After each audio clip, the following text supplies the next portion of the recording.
My name's Felix Riley. Started out as a comedy writer. I used to be very funny. And then I went into the city, and no offence to people in the city, but it was considerably easier than writing jokes. And I did that for a few years, then I left to start my own company. I sold that to an American brokerage. And then I found myself sitting on the global executive of a New York Stock Exchange listed company, which was peak imposter syndrome. And then I took the natural next step, which was to go and do copper mining in Zambia.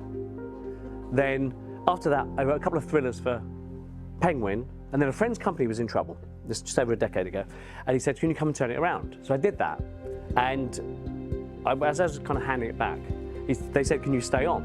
And I said, well, what as? And we kind of looked at each other, and he said, special advisor? And I tell you all that to let you know very clearly, because it's essential to what I'm going to talk about, is that I've had one foot very much in the artistic world, but I've clearly got this foot, the other foot, very much in the business world these days. And if all of us here thought to the max of our bounded rationality, I'd be out of a job, this would be an empty stage, and you'd all be going gangbusters in your professional and private lives. But it isn't the real world. Because every week, I go into companies and I see it's otherwise. And no criticism of them at all. I became obsessed saying, why are these very smart people not thinking optimally? My passion. And I realized it was cognitive biases, fixedness, the sunk cost fallacy, groupthink bias. We've all been on meetings, Zoom meetings, where someone's doing emails. We've all been in meetings where someone's checking messages coming in on their phone or their watch. And Harvard says that when people do that, their IQ effectively drops by 10, and that it takes up to 15 minutes for them to re-engage. And this, the behavior in meetings where we might be discussing decisions that could have millions of pounds worth of implications, existential implications.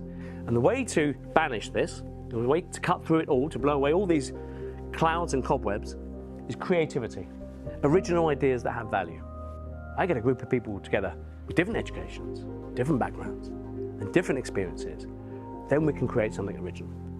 Massively exceeded my expectations in every way. The speaker blew my mind completely. And certainly learned something from the speaker, Felix Riley. So that was a really good experience, and I've made some new friends. Feeling completely fearless about what I'm going to do next as a startup stroke business owner. I feel so empowered.